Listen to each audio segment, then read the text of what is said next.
अस्सलाम वालेकुम दोस्तों। आज एज़ पर प्रॉमिस मैं आप लोगों को आपके मेजरमेंट मॉडल में मॉडिफिकेशन के बारे में सिखाऊंगा। तो मेरे पास जो पहले वाली डाटा फाइल थी, उस पहले वाली डाटा फाइल में डाटा जो है वो बड़ा ही एक्यूरेटली कलेक्ट किया हुआ था। इस वजह से वहाँ पे मॉडिफिकेशन इंडेक्सेस की ज़रूरत महसूस हुई।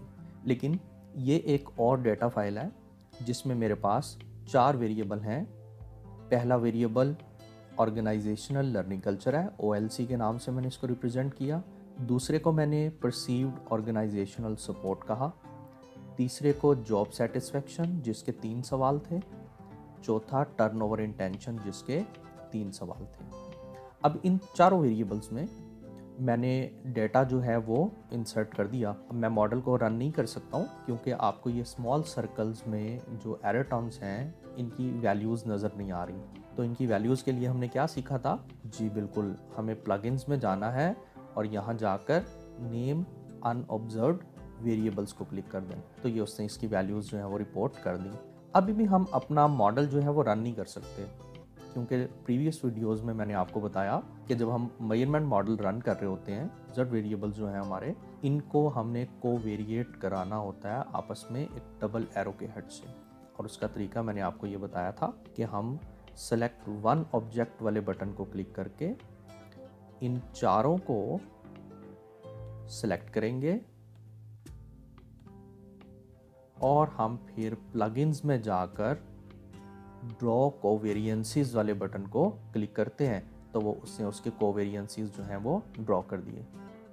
अब यहाँ पर आपको एक और चीज़ नज़र आ रही होगी कि उसने ये जो लाइनें रिपोर्ट की, ये लाइनें उसने राइट साइड पे रिपोर्ट कर दी। तो एमएस में ये एक फॉल्ट है कि वो लाइनें हमेशा राइट साइड पे रिपोर्ट करता है। मुझे मॉडल को दोबारा से चेंज करने की ज़रूरत नहीं है। मैं सिमेट्रीज के बटन के साथ रोटेट का बटन जो है वो यूज़ करूँगा और देखें मैं हर एक वेरिएबल को रोटेट करके इन वैल्यूज़ को बिल्कुल चेंज कर देता हूँ ताकि ये ज़्यादा अच्छी और ज़्यादा रीडेबल पोजीशन में हमारे पास आ जाए। जी, तो फिर हम डीसेलेक्ट के बटन को क्लिक करेंगे और ये जितने भी ब्लू कलर में एरोज हैं ये सारे ब्लैक कलर में कन्वर्ट हो जाएंगे। मॉडल को रन करने के लिए हम प्रॉपर्टीज़ में जाते हैं।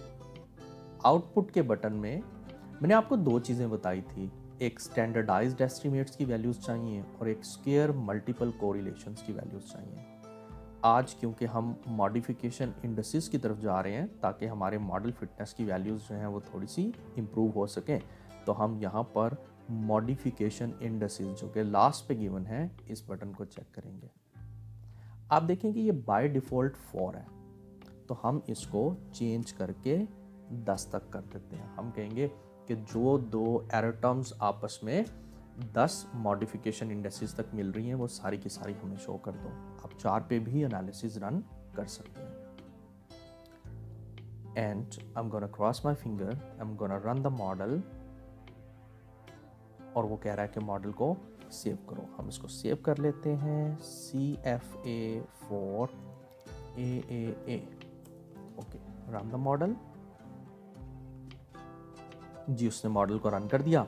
हम इसकी वैल्यूज़ को आउटपुट फाइल में जाके देखेंगे कि आउटपुट फाइल में हम सबसे पहले जो वैल्यूज़ देखेंगे, मैं एस्टिमेट्स की वैल्यूज़ आज पहले नहीं देखने लगा क्योंकि मुझे इम्प्रूवमेंट की तरफ जाना है ना। मैं इम्प्रूवमेंट वाली बात करूँगा आज। वो एस्टिमेट्स में फैक्टर लोडिंग की वैल्यूज़ मैं आपको बता चुका हूँ।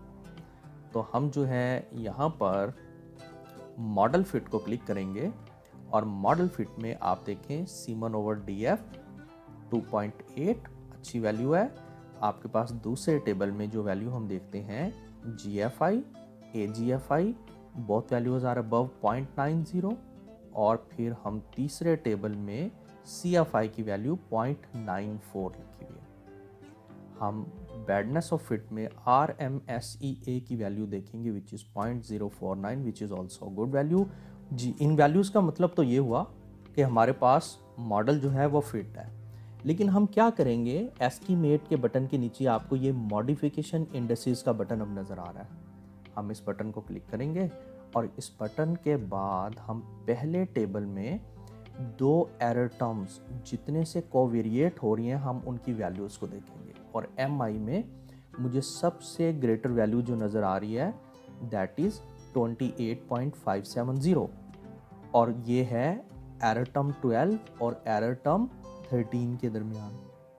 अब इन दोनों वैल्यूज़ को कोवेरिएट करने के लिए मेक श्योर दैट ये दोनों एरर टर्म्स एक ही वेरिएबल को रिप्रेजेंट कर रही हो।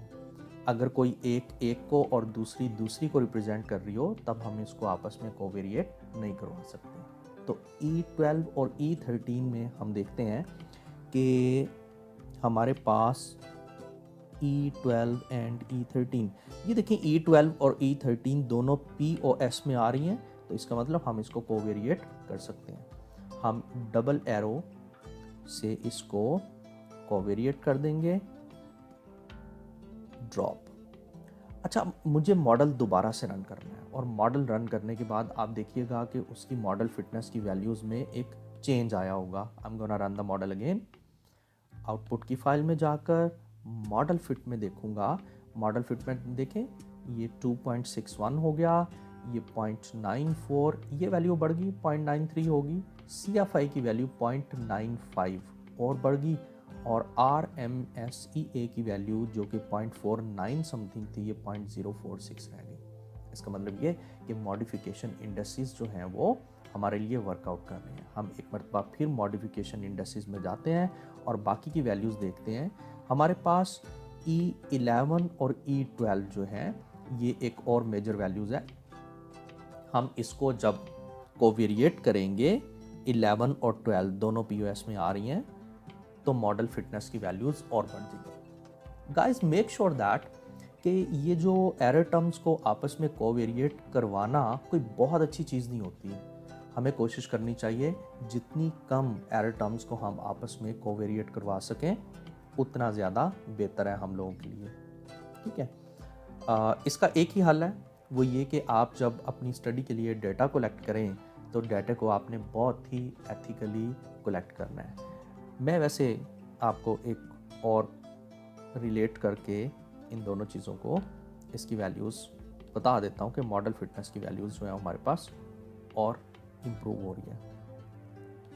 Gonna run the model again, और मॉडल फिटनेस की वैल्यूज़ को हम जब देखेंगे आउटपुट की फ़ाइल में जाकर, तो ये आउटपुट की फ़ाइल में ये देखें ये वैल्यूज़ और इम्प्रूव होगी, और CFI की वैल्यू इम्प्रूव होगी, ये वैल्यू इम्प्रूव होगी थोड़ी सी और RMSEA की वैल्यू जो है वो तकरीबन वही वैल्यू जो है वो नज़र आ रही है, लेकिन P क्लोज जो कि इनसिग्निफिकेंट होना चाहिए ये या नियर टू 1 होना चाहिए, ये वैल्यू और ज़्यादा इनसिग्निफिकेंट होगी। इसका मतलब कि ये वैल्यूज़ इम्प्रूव हो रही हैं, लेकिन हमें कोशिश करनी चाहिए कि हम अपने डाटा में जितनी कम से कम वैल्यूज़ को कोवेरिएट करवाएं उतना ज़्यादा बेहतर है। तो जी गाइस, आज की इस क्लास में मैंने आप लोगों को मॉडल फिटनेस की वैल्यूज़ को इम्प्रूव करने का एक तरीका बताया। अब हम नेक्स्ट क्लास में मूव कर जाएंगे टुवर्ड्स वैलिडिटी। Thank you.